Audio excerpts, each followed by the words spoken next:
Kate Allgood here. I'm the founder and owner of Quantum Performance, a high-performance coaching firm that specializes in the mental training of athletes, both youth and elite level. Today I wanted to talk about the power of positive routines in sports performance.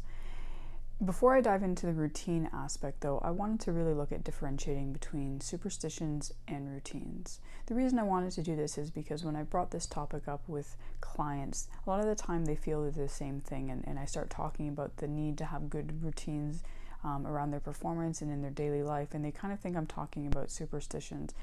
And superstitions are things that athletes will gravitate towards, things such as wearing the same type of sock, or the exact same sock I should say. For me, one of my superstitions when I was growing up as an ice hockey player was not retaping my stick until I stopped scoring.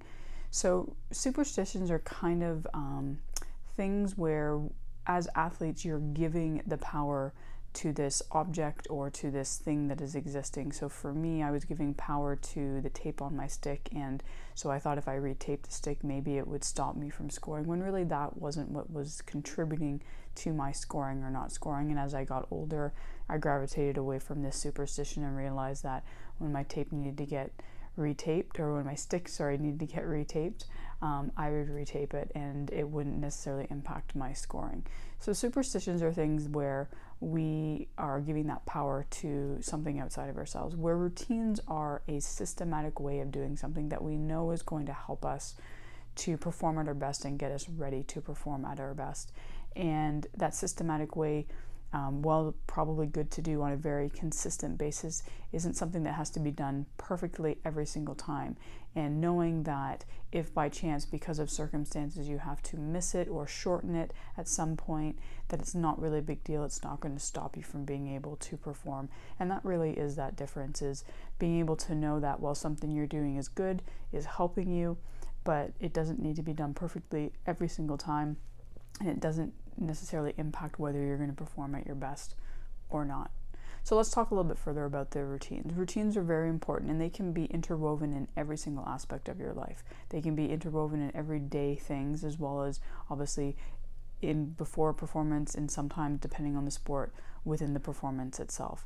And routines can be even things such as having routines for how to let go of mistakes, having routines for how to refocus, having routines to make sure that you are mentally ready and prepped to go for a competition or for a game.